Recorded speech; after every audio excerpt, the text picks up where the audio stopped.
This episode is sponsored by Ember. One of the challenges of being me is that I savor every sip of my coffee. This means my coffee gets cold. And while I could drink my coffee faster, you and I both know we don't drink coffee simply for the caffeine of it. We want the aroma and the flavor to last. I'm excited to offer my listeners 10% off their order of an Ember Smart Mug on Ember.com this holiday season. I look forward to sharing my experience of Ember with you in the next few episodes, so stay tuned.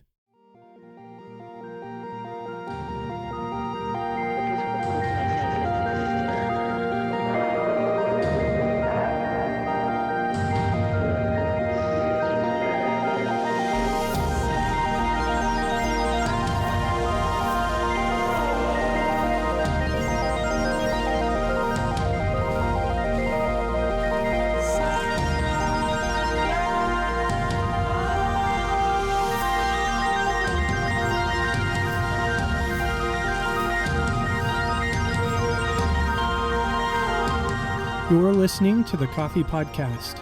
This is the Coffee Science Series, Low Hanging Fruit. After many conversations with experts on the Coffee Podcast, I have observed a bit of a theme for the challenges the coffee sector faces at large: timing and expense. In many conversations, we are told that we are running out of time, or the time to act is now. Solutions are often accompanied by a large bill and a big shrug of who will pay it. Dr. Christophe Montagnon talks about a paradox that he's observed in coffee. I was lucky enough to have the opportunity to work in the academic research. I've got more than 100 scientific papers, but also on applied research with very immediate results. I was working with smallholders, but also with big companies. I was working with the public sector, but also with the private sector, from the north, from the south.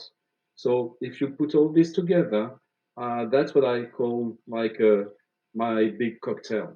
Can you explain to us what it means to be a tropical crop expert?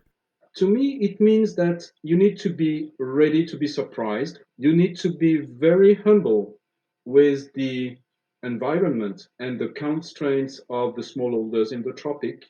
They are not in an artificialized environment like most of the agriculture in the north.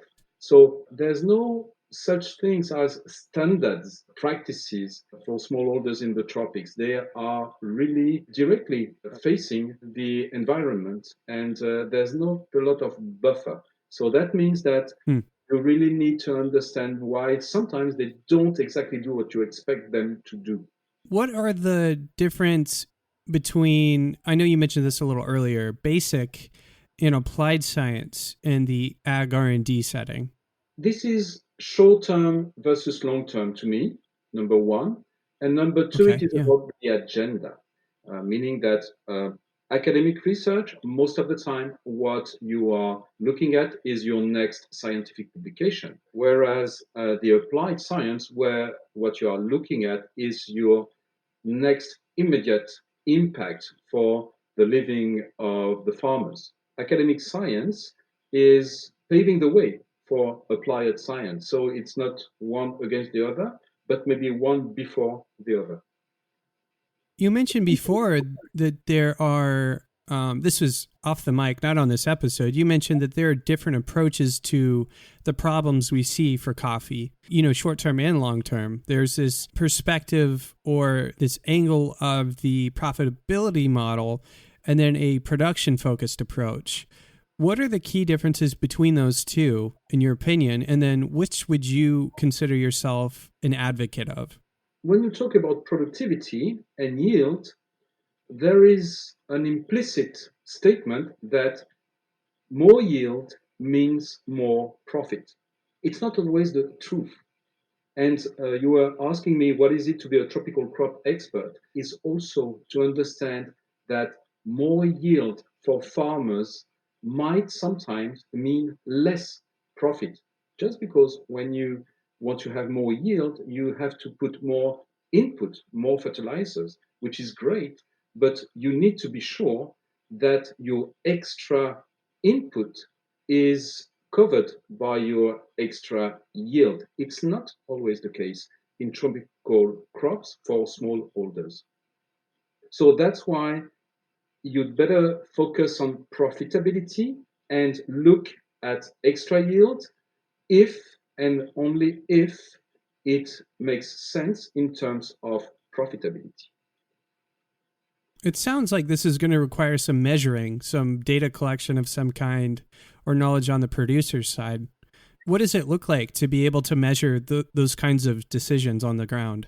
Maybe that's a part of the cocktail that I forgot, is that you need to be geneticist, agronomist, phytopathologist, but also socioeconomist. That's really important, is that you should force yourself to measure and to evaluate the cost of any new recommendations to farmers. It is not only do this and you will double your yield, it is do this, you will double your yield, and your cost will be this one, so you can measure your profitability. Putting a number to it, not just looking at the production side, but looking at the cost. At the cost and looking also at the labor. Just Okay. a quick example, composting. A lot of people would think that composting is free, so that you have fertilizers for free for farmers because they would use their waste to produce the compost. But if you have ever tried to make some compost from free waste, you will see the labor you need, the time, and sometimes also the difficulty of this labor. I mean, it's not something that women, for example, talking about gender, can do easily. You need strength. So Hmm. compost is not free. It means you need a lot of labor, and labor is money, and you need to force yourself to take that into account when you recommend a new practice. I'm not against compost. I'm very in favor as long as it makes sense for farmers. And Mm-hmm. imagine when you are putting some NPK, some traditional fertilizers, you would put on average, let's say you would put like 5 to 200 grams per round and per tree. Okay, if you are composting, that will be more than 1 kilo for each tree. That's 5 times more. This is where a podcast falls short because numbers are hard to visualize. Dr. Christophe is saying for the equivalent effectiveness of 200 grams of traditional fertilizer, you need something like 1 kilo of compost. That is about half a pound of fertilizer to 2 whole pounds of compost. For reference, an adult hamster versus a whole bottle of wine. Where this becomes truly troublesome is when you scale. There are 3,000 trees, and each tree needs either one adult hamster or a whole bottle of wine, totaling 3,000 hamsters or 3,000 bottles of wine. If one person can hold 5 hamsters at a time, you would need that person to make 600 trips, or something like that. But a person can only hold 3 bottles of wine at a time. That would be 1,000 trips. You might see in my terrible analogy how labor scales in this scenario. I hope this is helpful. It mostly makes me think of drunk hamsters, but anyway, back to the interview. If you have 1 hectare, let's say with 3,000 trees, so you are going to need to carry more than 3 tons. So it is Yeah. something that we need to take into account if we want to understand why sometimes people they are not using compost. And we need to be aware of that so that we can find the way to use compost, for example, that are matching the constraints of the farmers and that are profitable to them. That idea of matching constraints to the farmer is a theme I've heard you bring up quite a bit. Matching those constraints and then making sure it's profitable. What has brought you to this conclusion? Let me tell you one story. When I was very young, so I was, let's say, 22, 23. I was in Ivory Coast. I was a young breeder, and I was super excited with my varieties and how they were yielding. And I was talking with farmers, and I was telling them, you should use those varieties. They are excellent. They are yielding like 2 tons, and you are only like 500 kilograms. So that I was super excited. And then one of the farmers told me, why do you want me to use varieties that produce like 4 times more when I have not even the labor to harvest the coffee I am producing now? That was quite kind of a shock to me because as a geneticist, as a breeder, well, I was not prepared with my academic background to hear that. So then that was a big shock. So now I was understanding that okay, if you need to have new varieties that produce more, but they still need to match the harvesting labor constraints of the farmers. So maybe Hmm. you Yeah. have them with a harvest or with the maturity that is more spread out so that there's no peak in the labor. So you see, it's not only to have one high yielding variety, there is all producing together, the coffee will fall on the ground. So you really need to understand and to talk with smallholders to understand those kind of things. That was in DRC near the Kivu Lake. And there was a guy, Hmm. he was producing in 1 hectare, he was producing 300 kilograms of coffee, which is Okay. very low for as an agronomic point of view. And you would say, but why aren't you producing, if you do this and if you do that, you might go up to 1 ton per hectare. The only thing is that he was doing nothing on his land. He had some bananas, and the bananas were the waste of the bananas was organic matter. There was a little bit of fertilizer. He was all in all. We made the calculation together. All in all, he was working like 60 days in his plot. He was selling his coffee for $1 a kilo. He was not even harvesting. Someone was coming and harvesting for him. He was given Mm-hmm. $1 per kilograms. And then that Wow. was $300 for 60 days. So it means that he was having like the equivalent of $150 per month, which is quite a very good wage when you are in DRC. And other than coffee, he was having a motorcycle and he was carrying people like a taxi. He was having a lot of Mm-hmm. different activities. So I'm not saying this is a model. I'm not saying that. And there's always to improve. I'm not saying that we should Mm-hmm. forget everything and say, okay, low input is the solution. I'm not saying that at all. I'm just saying that there are some strategies based on very low input strategy that are highly Mm-hmm. profitable to some farmers. And if you come as an agronomist and say, Roger, you are a loser just because you are producing 300 kilograms per hectare, he will not listen to you because he thinks he's not a loser. Actually, he thinks he's very smart. You see? How much coffee should a producer, a farmer expect to yield in a hectare? What would be your like average expectation? In a small older farm, if you are doing 1 ton per hectare on average of green coffee, that's a very Okay. decent yield as a smallholder with average input. Of course, if you are in a bigger farm or estate and you have more input, that means that you have the money for investment, Mm-hmm. then you will play on the higher input system and you would be somewhere between, let's say, between 2 and 2.5, depending also on your variety and if you are playing with Okay. quality or not, and etc., etc. But that would be the average, let's say. Okay. So you can maximize a hectare with coffee plants up to something like 2.5. Yeah, Is that what you're saying? Oh that's wow. what I'm Okay. saying.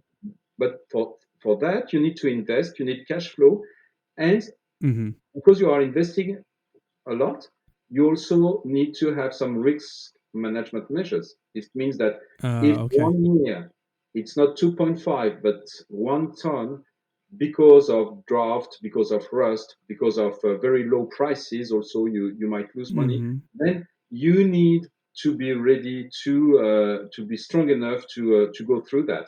Most of the farmers, the smallholders, they won't be able to do that. So one of the risk management measures for them is to keep their input at the relatively low level. The yield is Mm-hmm. relatively low also, but they are managing the risk. Coffee is a big paradox. These aren't my words, these are your words. And I want to know why do you think this is the case? Why do you think coffee is a big paradox? So when I was talking about this paradox, in fact, I was talking about genetics. Coffee is a very important paradox because in genetics, in Coffea arabica, for example, we know, and that was a wonderful publication a few months ago, that shows that Coffea arabica is one of the crop on Earth with the less genetic diversity. So this is an issue when you are a geneticist. You love to have a lot of genetic diversity. Coffea arabica, Hmm. you have very narrow, very poor genetic diversity on one hand. On the other hand, Coffea arabica is part of a genus called Coffea. And the genus Coffea has some 125 species. Most of those species, not all, but most of those species, they can crossbreed together. So, and this is an amazing reservoir to find some genes. So, I think that the paradox is on one hand, you have very low genetic diversity for Arabica, and on the other hand, you've got a wonderful universe of genes in the Coffea genus that you can tap in. And I think and I believe that so far, we as a scientific community, we have not been using enough this opportunity of tapping new genes in Mm, species from the genus Coffea.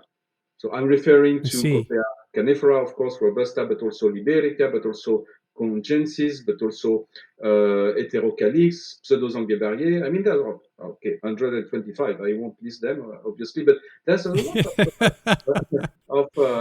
of species that we could look at. A quick recap. The genus Christophe mentions is Caffea. Under that genus, we have numerous species of Caffea, including Arabica and Robusta. Christophe said Arabica has poor genetic diversity, but the positive in our scenario is most of the 123 or so other species can be crossbred. This is the opportunity he speaks of for coffee to come out of its genetics dilemma. It's incredible to consider that we mainly talk about Arabica and Robusta, but there are something like 123 more or plus, right? Yeah. And why? I mean, we don't need to get into a history lesson, but why do you think that happened? Is that just tied to how the plant was transferred across continents, or? Because we just did not need it. That's the only reason. For a very long time, coffee was a very nice crop. There was no much of issues. Of course, rust is an issue, but people could cope with rust in the past. Of course, I'm not talking about the big rust events, but Mm-hmm. if you look at it on the long term, coffee history was shaped by rust, but it was not destroyed by rust. Climate I change see. was not a big issue. The cup quality was not a big issue before the specialty coffee took off. So, to say it short, when coffee was just a commodity, there was not a lot of reasons to go and search for more. But now coffee is not Mm-hmm. a commodity anymore. I mean, it is a mainstream. It's still a commodity, but the coffee market is looking for novelties, for new things to be competitive in Mm-hmm. the, Yeah. the food sector. And you have some new challenges like the climate change that requires that we need to go out of a comfort zone. That was the comfort zone of Robusta and Arabica for quite a long time.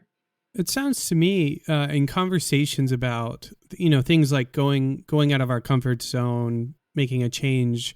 A lot of that risk sounds like it falls on the heads of the producers, right? Because they're the ones who have the trees, and if they're going to change their species, or if they're going to change their variety, it comes on them. It sounds like I have a hard time knowing, and maybe this is just part of the difference between the application and the research side of ag R&D for coffee. It is perfectly true, and it is another way to look at it is to look at the very low level of public investment in coffee research. I mean, as you know, coffee is often called the orphan crop in terms of Yeah. research. So how can you believe that coffee is so poor in agricultural research, no innovation, so all fall on the shoulders of the farmers. And fortunately, very fortunately, there have been some very important initiatives in coffee in the past years. And mainly, I can cite World Coffee Research, which is a pre competitive entity funded by the Hmm. industry and whose goal and objective is actually to increase the level of effort in coffee agricultural research so that farmers can benefit from innovation and have less risk. So I welcome this kind of Mm. initiatives. It's not the only one. I know this one quite well because I was chief scientific officer of World Coffee Research. Right. Hmm. I think that's the kind of initiatives that are really interesting.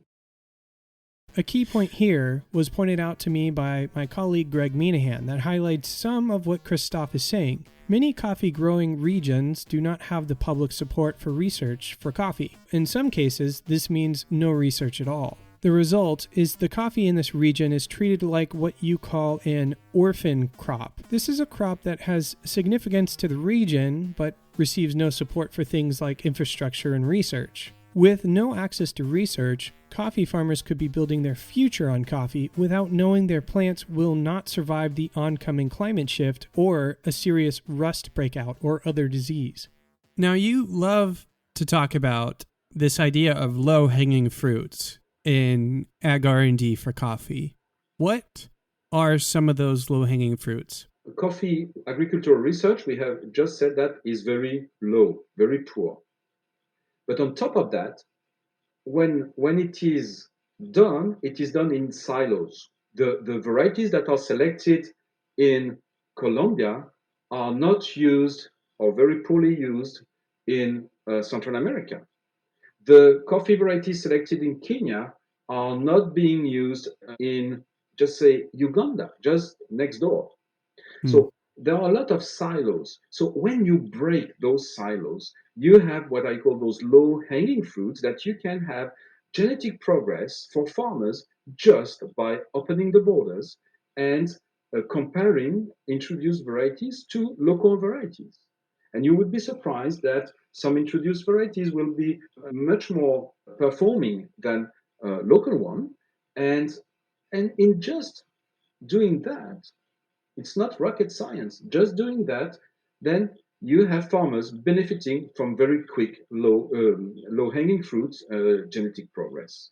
So that's more of an immediate impact kind of thing. What keeps these things, this idea, or rather these varieties, these trees in silos? Hmm. Okay, we are entering a very interesting debate that would could be very long, but let me just uh, first is rust. And I tell you that because I just read a very good book from Stuart McCook about the coffee, the rust in coffee. Yeah. Mm-hmm. And as a rust has been shaping coffee industry, it has been also made people almost hysterical into importing coffee varieties because of phytosanitary aspect. So the countries they were so afraid of bringing rust together with plant material that there was this idea that okay, no, we stay with our material, we don't take the risk to bring in new materials because of Oh, okay. the coffee leaf rust. I was amazed when I read that because it is so true and really important. Another reason is also the following: the very few agricultural research for coffee in coffee producing countries, most of the time, are being paid by the farmers by a tax that is taken on the export. And the tax Yeah. is used to fund the national coffee research.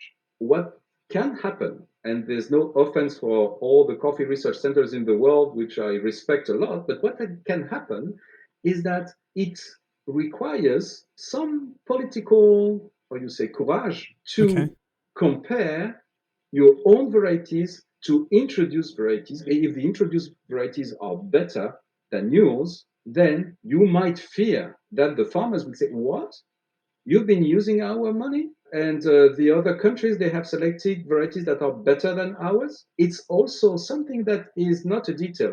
It's often important in some countries, at least, to make decision to compare, in fact, its result, one's own results about varieties and the varieties that you would introduce from another country for this Hmm. reason. I hope I made this clear. I explained myself clear, but so I'm not saying that it is the most important thing, but I say Hmm. that might be in some circumstances counter effect of this being research being paid by the farmers, that you don't want to take the risk to have people believe that others are doing a better research than you do. And this very big risk is that those taxes are a percentage of the value of the coffee.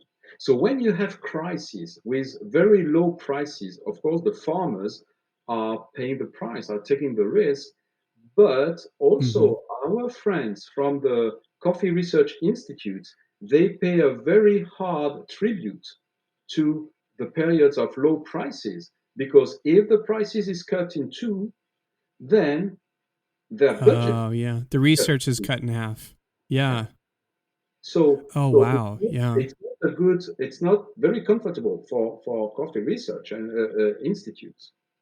So just to reiterate, if coffee prices shrink by half, then that also means that the funding for research at these institutions is cut in half because that's how they fund their research. Exactly, exactly. Um, And yeah. in Central America, there are some countries with very good researchers and very good research in the past that have suffered a lot of these events. And just to mention Mm, one, yeah. El Salvador. El Salvador, they had a great Okay. research with ISIC in the past.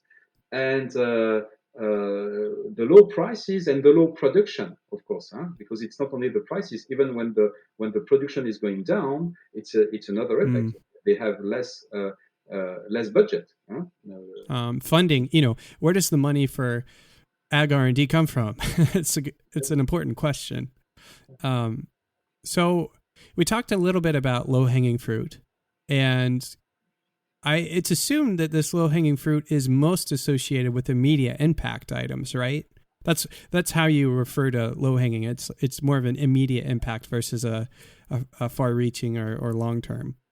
Exactly, and with low investment. I mean, Oh, okay. immediate impact with low investment, just for example, breaking silos, or just understanding very specific issues that are preventing farmers to adopt new innovations, uh, and then break those obstacles, is what I call low hanging fruit. Low Okay. investment and big immediate impact. So we've covered the short term. We've covered some things in the short term, and I want to pivot now to the long term. As an industry, and I mean the entire coffee chain, what should our long vision be? What should we be focused on regarding ag R&D and coffee, in your opinion? If only one thing, genetic resources. We discussed just a few minutes ago about the paradox of coffee genetics with a very narrow genetic variability in Arabica, for example, and a huge genetic reservoir in the Coffea genus. But Mm-hmm. this means that we take care of this reservoir either by surveying those species that are in forest and that might be disappearing because either of the exploitation of the lands and of the forest, and also the climate change. And we need also to help those institutes in the south that are keeping those genetic resources. I just Mm-hmm. mentioned three of them because they are very important, and I really want to mention them because they are so important. One of them is Cartier in Costa Rica, for sure. A lot of people know Cartier for Mm-hmm. the germplasm collection of Arabica. The second one, very dear to me, is Côte d'Ivoire, Ivory Coast, and CNRA, keeping like 90 out of the 120 species in the world. So imagine something happens in the germplasm collection of Côte d'Ivoire, we are losing Okay. like a treasure. Okay, and Okay. Yeah. the third one I want to mention is Madagascar, because they are very important, because they are keeping all what we call the Mascaro which is a big part of the species that are originating from Madagascar. Okay. And of course, the fourth one, I don't want to forget the fourth one, which is Ethiopia, where we have the genetic diversity of coffee arabica. So it is very important also to help Ethiopia maintaining for the long term genetic resources. So for the long term, Hmm. if only one thing, genetic resources. Why so? Because if you don't have that, everything else is useless or is not efficient.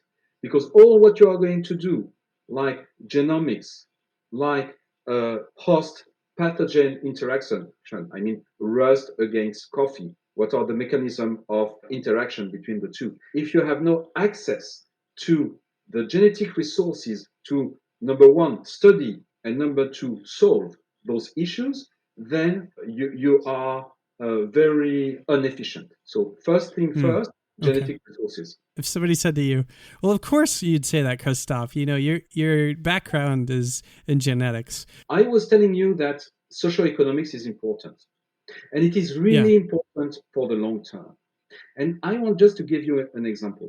The Nobel Prize of Economy in 2019 was given to Esther Duflo and her husband from GPAL, which is the poverty lab of the MIT. And why did they get the Nobel Prize? They got the Nobel Prize because they worked a career on what are the keys to understand decision making of the poor people. It is so important, and they got the Nobel Prize for that.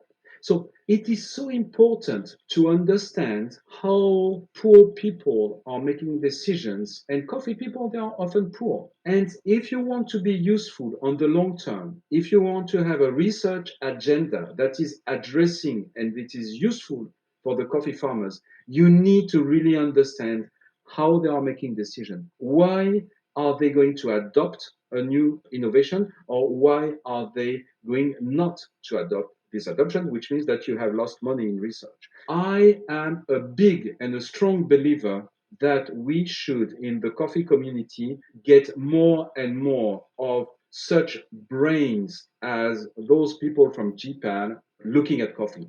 And when I am telling that, it's not out of the blue. I mean, even myself, I Mm-hmm. have been helping and contributing to build links and to have GPAL people looking to coffee and use even coffee as a new model for them to understand how people are making decisions. So long term is also about social economics. You see, I'm not only a geneticist, Mm-hmm. I'm a cocktail person. Does the seed sector play a role in the future of coffee in your mind? If you want to be serious in coffee for the future, the first thing you need to make sure is that when a farmer is buying or getting a planting material, that he's getting what he's paying for. That's the bottom line. And unfortunately, the name of a variety is not written on the leaves of the tree. So you Yeah. need Mm-hmm. to have a strong seed sector so that you can trust what you are buying is what you will get what you are paying for. Often in the US, in Europe, we don't even think about it. I mean, you go to if you want some carrots, some seeds of carrots for your garden, you just go to the shop and you take your seeds and you don't even wonder. You're sure of what you're getting. You're getting what is written on the package. You don't even wonder. It's not the case in Right. coffee. And I'm not saying that people are dishonest or cheating. I'm not saying that at all. What I'm saying is that there is a lack of knowledge, there is a lack of organization, so that at the end of the day, there is no reliability in the Mm-hmm. varieties you are getting. I have coordinated the publication of an interesting paper, I think, on the coffee authentication of some varieties that were distributed around the world. And in most cases, I think for geisha, I think it was like 40% of the planting material that is called geisha is not geisha, not exactly geisha. Oh, yeah, that's So, horrible. fortunately, we've got a tool now which is really important for that. We call the DNA figure printing, and it is something that I have developed. And now it is available to farmers as a service. Some companies are offering this as a service, and you can check Okay. in if what the variety you think you have is actually the one that you think you have. And this is not solving everything, but is a tool that will help, I'm sure, to organize the seed sector and preserve and respect the farmers that are investing in planting material. Yeah, just as a point of reference, say you plant a geisha tree in the ground. It's not actually geisha. How long would it take for the producer to find out? I mean, after the first two or three productions, when the buyer is telling him about the quality and the farmer is not getting the price that he would have expected with the geisha because the Yeah, quality is not there. So that might be when he gets aware. But the only way right. he gets aware is either to have an expert in the field to tell you, oh no, this is not geisha. To have experts to go in every field of the world is quite difficult. The other Mhm. way is just to send some leaves to companies that are doing figure printing. And At this point in the interview, Christoph interrupted himself that he was worried about a conflict of interest because his company sells a service he believes in. As long as we make it clear, I don't think it's an issue for the episode, and he was very serious about potentially cutting this part out, but I insisted I thought it was valuable for the conversation. I did cut out some of the back and forth, but the rest of it's there. and you will know that Hmm. Jesse. Right now, I'm just claiming that DNA figure printing is really important and that companies are offering this service, which I believe it Yeah. is true. But at the same time, my company is offering this service. I want you to know that. Okay. Well, we're coming to the closing questions. My first one to you is, what kind of resources should our listeners pick up or pay attention to on this topic, on the conversation we've had on this episode? There are a few books that I really strongly recommend, and a recent one, the book of Stuart Cook, The History of Coffee and Rust, Where the Wild Coffee Grows from Jeff Culler. Those are two recent books. It's not like jargon or scientific. No, it's really interesting to read, and you learn a lot. So I would really recommend those two books to the audience.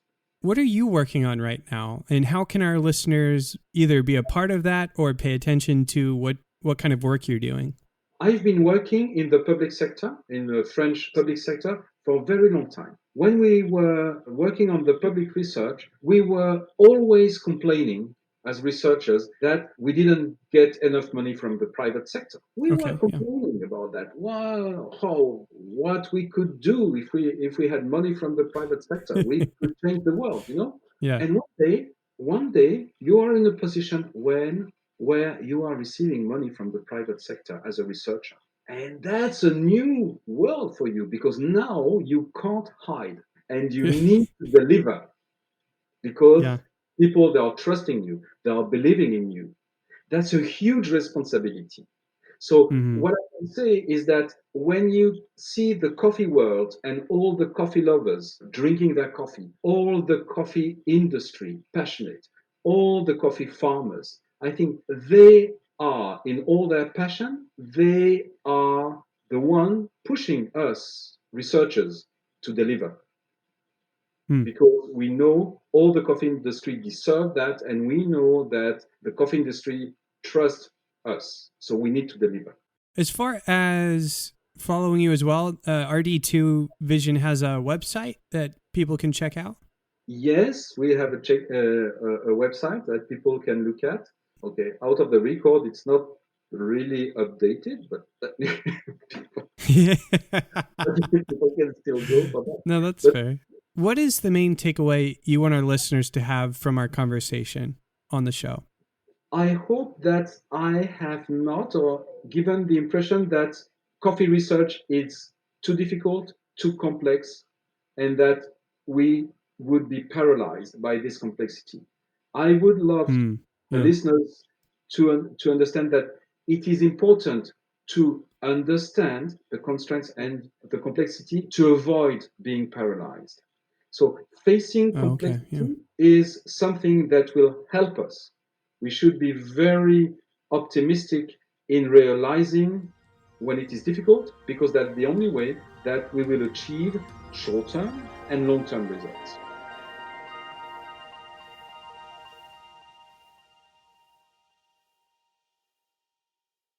If you are like me, you are newer to the world of research, and coffee and research is a big, complex topic.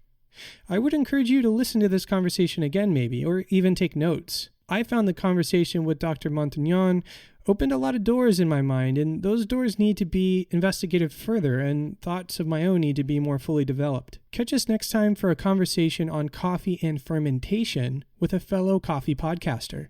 Thanks for tuning in. And as always, and until next time, happy brewing.